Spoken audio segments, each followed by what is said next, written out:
Hello दोस्तों, जय हिंद। आज हम कंप्यूटर के कुछ प्रश्नों को आपके समक्ष लेकर आए हैं। आइए देखते हैं। क्वेश्चन नंबर 5 है कि अनप्रोसेस्ड ... खाली है तथा प्रदान करता है, जबकि फिर ... डेटा को सार्थक बनाती है। फिर ऑप्शन आपके हैं सूचना अनप्रोसेस्ड तो होती नहीं। अगला है सूचना फिर है, और रिकॉर्ड।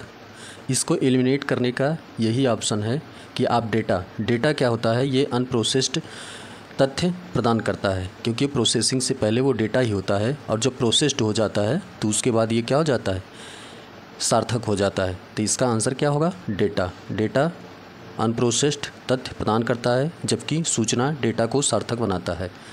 अगला है कंप्यूटर के संचालन के लिए उपयोग किए जाने वाले डेटा या सूचना को क्या कहा जाता है। आपके लिए ऑप्शन है हार्डवेयर, पेरिफेरल, सीपीयू या इनमें से कोई नहीं। तो इसका सही ऑप्शन हो जाएगा इनमें से कोई नहीं। कंप्यूटर के संचालन के लिए उपयुक्त किए जाने वाले डेटा या सूचना को हार्डवेयर, सीपीयू या पेरिफेरल नहीं कहा जाता। इसका आंसर होगा इनमें से कोई नहीं। अगला है जब सूचना को कंप्यूटर में फीड किया जाता है तो निम्नलिखित में से क्या बनाया जाता है।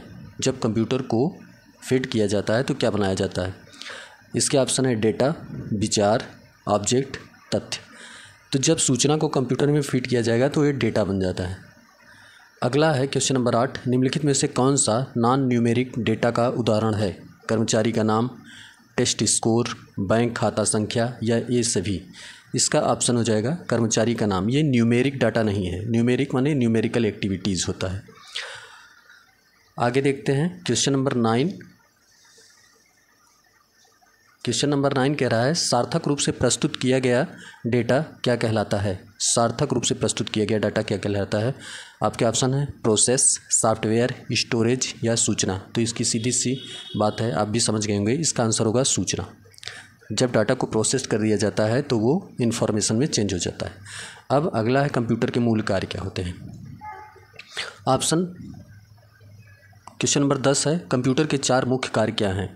इनपुट, प्रोसेस, आउटपुट या स्टोरेज, सीखना, सूचना, आउटपुट या बुद्धिमत्ता, डेटा, सूचना, बिट्स और बाइट्स, हार्डवेयर, सॉफ्टवेयर, मॉडलिंग, संचालन। इनमें से आपका आंसर होगा इनपुट, प्रोसेस, आउटपुट और स्टोरेज। सही आंसर होगा क्वेश्चन का 10। क्वेश्चन नंबर 11 है निम्नलिखित में से कौन सा कार्य कंप्यूटर के द्वारा नहीं किया जाता। प्रोसेसिंग, समझना, कंट्रोल या इनपुट। ये प्रश्न आया हुआ है और इसका आंसर हो जाएगा समझना। इसका आंसर हो जाएगा समझना, क्योंकि अभी एआई का ज़माना आ रहा है, इसलिए धीरे धीरे ये समझने में अपने आप को सक्षम बना रहा है, किंतु उतना भी समझदार अभी नहीं हुआ है। क्वेश्चन नंबर 12 है वह सूचना जो बाहरी स्रोत से आती है और कंप्यूटर सॉफ्टवेयर में फीड की जाती है क्या कहलाती है। आउटपुट, थ्रूपुट, इनपुट या रिपोर्ट। तो इसका आंसर हो जाएगा इनपुट। जो बाहरी स्रोत से आती है वो हमेशा इनपुट की जाती है पहले। क्वेश्चन नंबर 13 है सूचना तैयार करने के लिए डेटा का उपयोग करना क्या कहलाता है। फीडबैक, प्रोग्रामिंग, प्रोसेसिंग या विश्लेषण। तो इसको क्या कहते हैं, प्रोसेसिंग। डेटा का उपयोग जब होता है तो प्रोसेसिंग होता है। प्रोसेसिंग के बाद ही वह सूचना में तैयार होता है। अगला क्वेश्चन है आउटपुट। आउटपुट यूजर से प्राप्त होता है, यूजर को प्रदान किया जाता है, यूजर द्वारा प्रोसेस को प्रदान किया जाता है या उपरोक्त सभी। तो आउटपुट के लिए सही आंसर हो जाएगा यूजर को आउटपुट प्रदान किया जाता है। अब हम कंप्यूटर के इतिहास के कुछ प्रश्न देखेंगे। विश्व का प्रथम गणना मशीन क्या था। डिफरेंस इंजन, कैलकुलेटर, पास्कल या अबेकस। तो इसका राइट आंसर हो जाएगा अबेकस। अबेकस आपको पता होगा, प्राइमरी के बच्चों को दिया जाता है यूज करने के लिए। क्वेश्चन नंबर 16 है अबेकस का आविष्कार किस देश में हुआ था। तो ये साधारण सा प्रश्न है और आपको अच्छे से पता होगा। इसका आंसर हो जाएगा चाइना।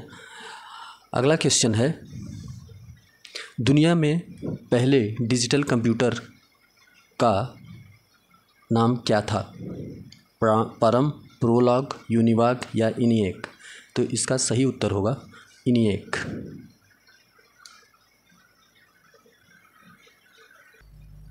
अगला प्रश्न क्वेश्चन नंबर 18 प्रथम मैकेनिकल कैलकुलेटर किसे कहा जाता है। प्रथम मैकेनिकल कैलकुलेटर। ऑप्शन है कैलकुलेटर, गैलीलियो, ओपीटी, पास्कलाइन।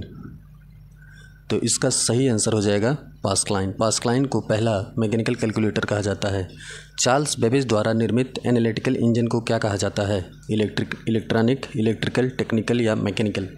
तो इसका राइट आंसर हो जाएगा मैकेनिकल, क्योंकि वो मैकेनिक्स से यूज होता था और उसमें इलेक्ट्रिक की यूज नहीं होती थी। निम्नलिखित में से किसे चार्ल्स बेबेज द्वारा डिजाइन किया गया पहला मैकेनिकल कंप्यूटर माना जाता है? यूनिमाक, एबेकस, इनिएक, एनालिटिकल इंजन? इसका राइट आंसर होगा एनालिटिकल इंजन। ये सब साधारण से प्रश्न है और इसका आंसर आपको अवश्य पता होगा, फिर भी एक बार रिवाइज कर लेते हैं। संख्याओं को जोड़ने के लिए यांत्रिक कैलकुलेटर का आविष्कार किसने किया था? Charles Babbage, Newton, Blaise Pascal या पियानो? तो इसका राइट आंसर हो जाएगा सी, ब्लेज पास्कल। कंप्यूटिंग के क्षेत्र में इनिएक का पूरा नाम क्या है? इनिएक का पूरा नाम अक्सर पूछा जाता है, तो मैं इसका आपको डायरेक्ट पूरा नाम बता देता हूँ। इसका नाम है electronic numerical integrator and computer. अगला प्रश्न है कि कंप्यूटर के क्षेत्र में इनिएक का पूरा नाम ये हो गया। अगला है क्वेश्चन नंबर 23, निम्नलिखित में से किस विश्वविद्यालय ने पहला इलेक्ट्रॉनिक कंप्यूटर इनिएक का डिजाइन विकसित किया था? किसने इनिएक का पहला? तो इसका आंसर होगा बी, पेंसिल्वेनिया विश्वविद्यालय ने सबसे पहले। JW मुचली, क्वेश्चन नंबर 24, JW मुचली और जे प्रेशर एकर्ट द्वारा निर्मित बिना यांत्रिक भागों वाले पहले कंप्यूटर का नाम क्या था? तो इसका राइट आंसर आपको बताना है EDVAC, ENIAC, mark 1, mark 2, mark 1। तो इसका राइट आंसर हो जाएगा दोस्तों ENIAC is the right answer. Question number 25, निम्नलिखित में से किसने electronic discrete variable automatic computer EDVAC बनाया जिसकी मेमोरी में प्रोग्राम के साथ साथ डेटा को भी स्टोर किया जा सकता है? तो इसका सही आंसर देखिए, Thomas H Flowers, Arthur Samuel, Bletchley Pascal, John von Neumann. तो इसका राइट आंसर हो जाएगा D, John von Neumann. EDSAC की खोज किसने की थी? Harvard H Aiken, John von Neumann, Maurice Wilkes, Herman Hollerith. इसका आंसर हो जाएगा 26 का सी, मॉरिस विल्स। कंप्यूटर का जनक किसको माना जाता है? बहुत ही साधारण सा प्रश्न है, सामान्यतः इसका उत्तर चार्ल्स बेबेज ही होता है। और 28, आधुनिक कंप्यूटर का जनक किसको माना जाता है? ये भी बहुत ही साधारण सा प्रश्न है, ये एलन ट्यूरिंग को माना जाता है। और अगला क्वेश्चन है 29, विश्व का प्रथम प्रोग्रामेबल सामान्य उद्देश्य कंप्यूटर कौन सा है? पास्कलाइन, नेपियर की बोन्स, इनिएक, मार्क 1। इसका राइट आंसर हो जाएगा इनिएक। थैंक यू दोस्तों, आगे फिर इसी श्रृंखला के कुछ क्वेश्चन और मैं लेके आऊँगा, तब तक के लिए धन्यवाद।